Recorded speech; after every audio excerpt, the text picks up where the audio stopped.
Good morning children. आज हम आपको मैथ पढ़ाने के लिए जा रहे हैं। तो आइए सबसे पहले इसमें हम दो चर वाले रैखिक समीकरण से ही शुरू करते हैं। दो चर वाले रैखिक समीकरण के बारे में शायद आप क्लास 9th में पढ़ चुके हैं, लेकिन थोड़ा इसका बैकग्राउंड आपको हम दे रहे हैं।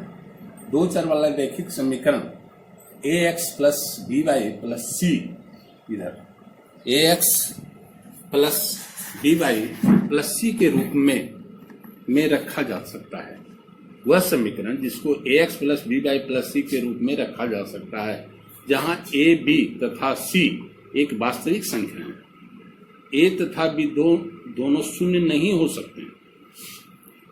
दो चरों x तथा y एक रैखिक समीकरण कहलाता है। दो चरों x तथा y एक रैखिक समीकरण कहलाता है। ऐसी समीकरण का हल संख्याओं के मानों का एक युग्म होता है। एक x के लिए तथा दूसरा y के लिए समीकरण दोनों पक्षों को बराबर कर देता है। उदाहरण के लिए आपको हम देते हैं 2x प्लस 3y बराबर y। यहाँ x बराबर यदि हम 1 लेते हैं और y बराबर भी हम 1 लेते हैं तो क्या हो गया, 2 गुना 1 प्लस 3 गुना 1, तो क्या हो गया LHS में है 2x प्लस 3y। तो 2 गुना 1, 2x के जगह पर हम 1 रखे और y के जगह पर भी हम 1 रखे हैं, तो क्या हो गया 2 प्लस 3 बराबर 5, जहां RHS बराबर भी क्या हो गया 5। अतः x बराबर 1 तथा y बराबर 1, x बराबर 1 और y बराबर 1 क्या हो गया, x तथा y का हल कहलाया।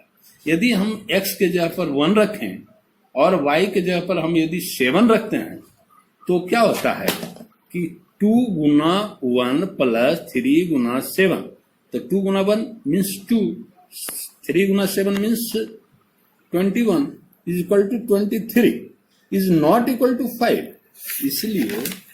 इसलिए x बराबर 1 और y बराबर 7 दो चर वाले रैखिक समीकरण का युग्म नहीं कहलाएगा। ये दो चर वाले रैखिक समीकरण का युग्म नहीं कहलाएगा। समीकरण का प्रत्येक हल निरूपित करने वाली रेखा पर स्थित एक बिंदु होता है।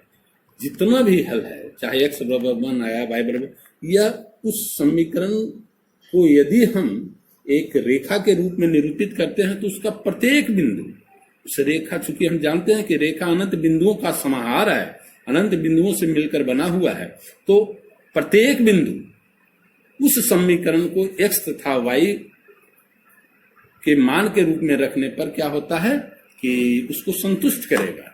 अर्थात दो चरों वाले रैखिक समीकरण x plus B Y plus C equal to 0 का प्रत्येक हल x तथा y इस समीकरण को निरूपित करने वाली रेखा के रूप में एक बिंदु के संगत होता है, और विलोमतः भी ऐसा ही, यानी वाइस वर्सा भी यही होता है।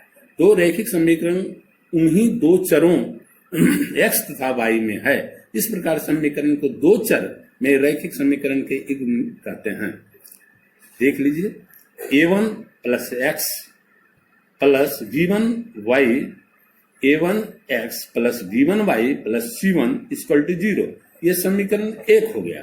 और a2x plus b2y plus c2, ये समीकरण 2 हो गया, जहां a1 b1 c1 a2 b2 c2 सभी वास्तविक संख्या हैं और कभी भी नहीं रह सकता है a1 square plus b1 square is not equal to 0 होगा। ठीक उसी तरह से a2 square plus b2 square is not equal to 0, क्योंकि यह हम डिफिनीशन में ही दो चर वाले रैखिक समीकरण की डिफिनीशन में ही क्लियरिफिकेशन कर दिए थे। दो चरों में एक रैखिक समीकरण का एक ज्यामितीय ग्राफीय निरूपण एक सरल रेखा में होता है। आप यदि कभी ग्राफ बनाएंगे और इसका दो चर वाले रैखिक समीकरण का हल निकालेंगे तो उसका दो चरों का रैखिक समीकरण का युग्म का ज्यामितीय रूप एक चर वाले का एक सरल रूप में होगा और दो चरों वाले का समीकरण युग्म ज्यामितीय रूप दो सरल रेखाएं के रूप में होगा।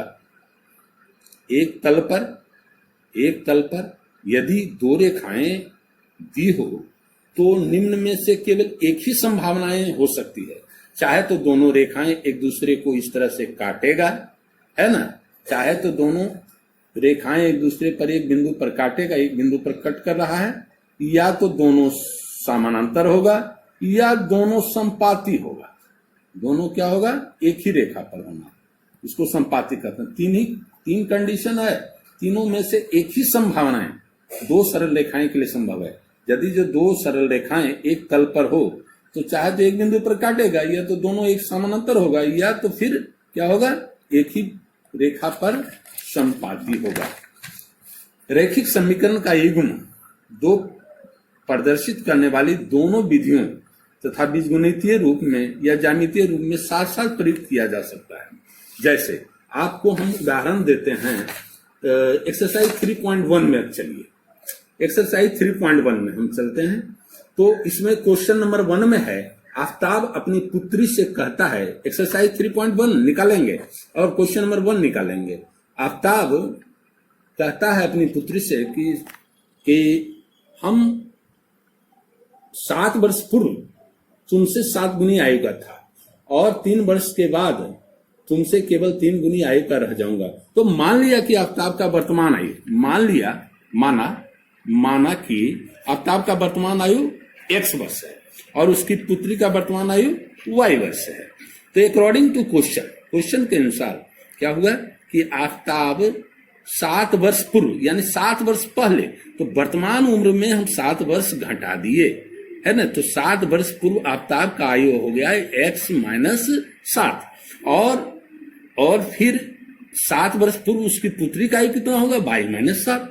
लेकिन आफ्ताब कहता है कि तुमसे 7 वर्ष पूर्व तुम्हारी उम्र से हम 7 गुना थे, यानी आफ्ताब की पुत्री का जो उम्र था 7 वर्ष पहले, उससे आफ्ताब का उम्र 7 गुना ज्यादा था। तो ये हो गया, दैट इम्प्लाइज क्या करते हैं भाई, x - 7 बराबर 7y - 7 49। इसको इधर भेजते हैं भाई। तो क्या हो गया, x - 7 बराबर 7y - ये चर वाले को एक साथ लिखते हैं और बिना चर वाले को एक साथ लिखते हैं। तो -49 + 7 बराबर कितना हो गया, -42। x - 7y बराबर -42 है। इसका नाम दे दिए समीकरण 1। फिर अगला स्टेप हम पढ़ते हैं।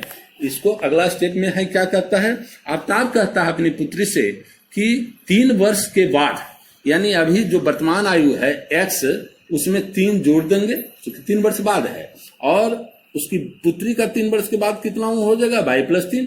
तो आफ्ताब कहता है अपनी पुत्री से कि जो 3 वर्ष की बाद हमारी आयु और तुम्हारी आयु है उसका क्या रिलेशन होगा, 3 वर्ष के बाद हम तुमसे 3 गुना, मात्र 3 गुना रह जाऊंगा।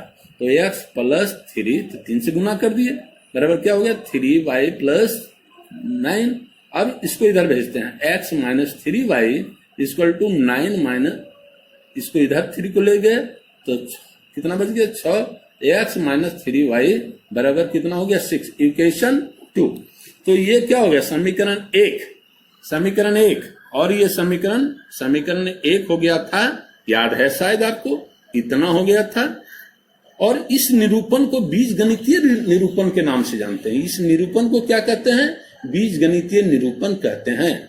और इसको हम ग्राफीय विधि में भी व्यक्त कर सकते हैं। तो आइए ग्राफीय विधि में व्यक्त करने के लिए समीकरण 1 में x के जगह पर हम रखते हैं 0, तो ये 0 हो गया। x के जगह पर रखते हैं कितना, 0 - 3y बराबर कितना है, 2 में